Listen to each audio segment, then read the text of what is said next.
دھاگا، کڑا، چھلا اور تعویذ پہننے کا شرعی حکم۔ پیارے بھائی، اردو میں تعویذ اور ان چیزوں کا اطلاق ان چیزوں پر ہوتا ہے جنہیں نظر بد، آسیب و امراض سے محفوظ رہنے کے لیے لٹکایا جاتا ہے۔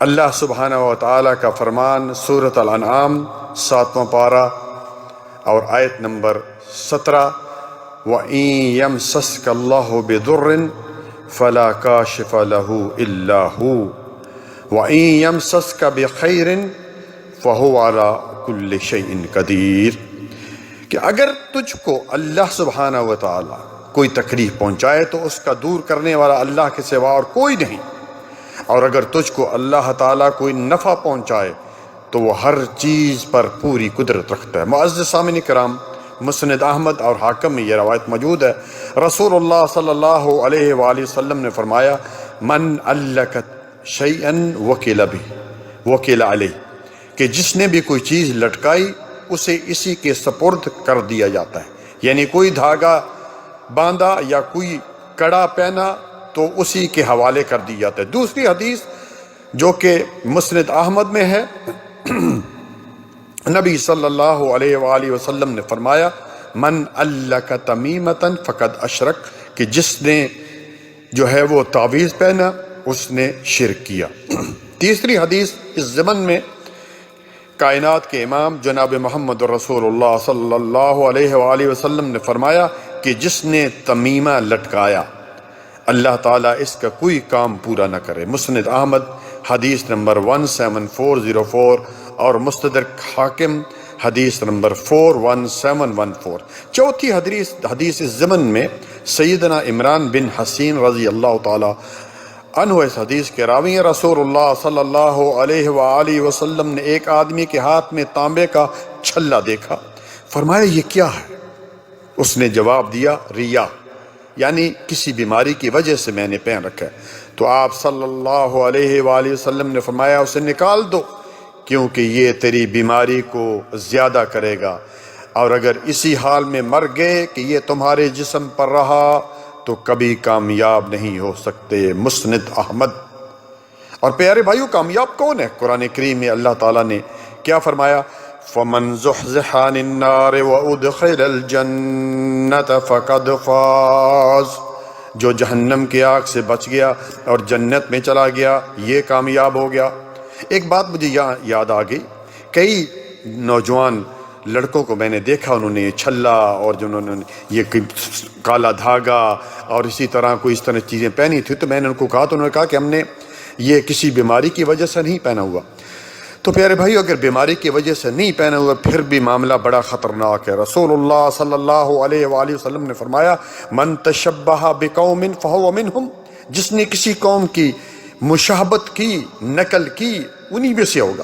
تو یہ ہمارے مسلمانوں میں نہیں ہے، بلکہ یہ انگریزوں کی طرف سے، یورپ کی طرف سے یہ چیز آئی۔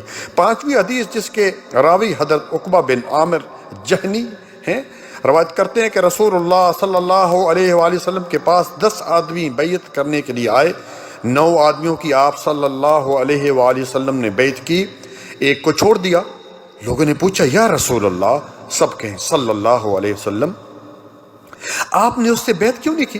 فرمایا، ان علیہ تمیمۃ، اس لیے کہ اس کے جسم پر تعویذ ہے، تم دیکھتے نہیں؟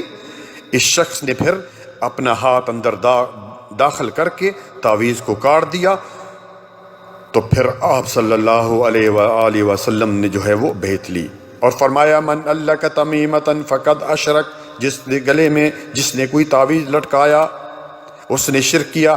علامہ ناصر الدین البانی رحمہ اللہ نے سلسلۃ الصحیح حدیث کی حدیث نمبر 492 میں اس کو لائے ہیں۔ چھٹی حدیث اس ضمن میں جو کہ المستدرک حاکم میں ہے، حدیث نمبر 7505، عبداللہ بن مسعود رضی اللہ تعالیٰ عنہ اپنے گھر آئے اور بیوی کے پاس دیکھا اس کو کہ اس نے جو ہے وہ کچھ تعویذ پہنا ہوا تھا خسرہ کی وجہ سے، تو آپ رضی اللہ تعالیٰ نے اس سے سختی سے کاٹ دیا، اور پھر کہا کہ عبداللہ کے گھر میں شرک۔ اسی طرح پیارے بھائیوں، جہاں اللہ سبحانہ و تعالیٰ نے قرآن کو شفا کہا ہے وہاں ہی شہد کو بھی شفا کہا ہے۔ سورۃ نحل آیت نمبر 14 اس میں کیا اللہ تعالیٰ نے فرمایا فیہ شفاء للناس. مثال کے طور پر ایک شخص اگر جو ہے وہ 1 کلو کا شہد کی باٹل جو ہے اپنے گلے میں باندھ لیتا ہے اور باہر جاتا ہے، لوگ اس سے پوچھتے ہیں یہ کیا ہے، تو وہ کہتا ہے بھائی آپ کو پتہ نہیں قرآن میں اس کو شفا کہا ہے. تو کیا لوگ اسے نہیں کہیں گے بیوقوف، جب اسے کھائے گا تو شفا آئے گی نا، کہ اس کو پہنتا رہے گا. اب دوسری مثال سے سمجھاتا ہوں. آپ یہ پیناڈول کی گولی ہے، پیناڈول کی گولی کو کھائیں گے شفا آئے گی، یا گلے میں لٹکاتے پھریں گے تو شفا آئے گی؟ اسی طرح قرآن کریم بھی جو ہے وہ گھر میں رکھنے کے لیے نہیں آیا، یہ لٹکانے کے لیے نہیں آیا.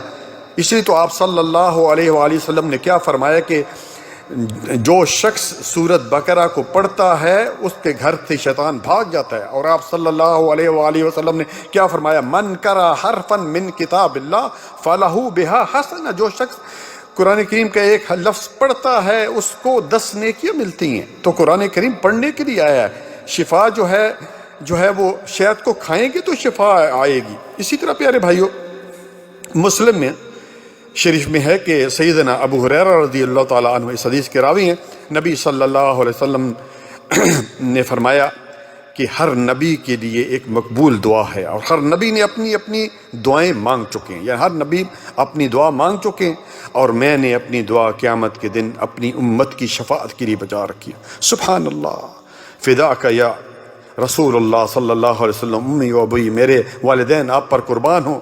کتنی امت کی فکر ہے. اور آگے آپ صلی اللہ علیہ وآلہ وسلم نے فرمایا جو اس حال میں مرا کہ اس نے اللہ تعالیٰ کے ساتھ شرک نہیں کیا ہوگا، میں اس کے لیے جو ہے وہ شفاعت کی دعا کروں گا. پیارے بھائیوں، میں نے کتنے ہی تعویذ لوگوں کے نکالے ہیں، ان کے اندر کیا لکھا ہوا ہے؟ یا علی مدد، یا جبرائیل مدد، 786، یا پھر کچھ ہنسے اور کچھ اس طرح کی چیزیں لکھی ہوئی ہیں. اس لیے کوشش کریں ان جو بھی تعویذ ہیں ان کو نکال دیں، اس میں کوئی فائدہ نہیں ہے. قرآن کریم کو پڑھیں، دم شرعی دم جائز ہے. جزاکم اللہ خیرا، بارک.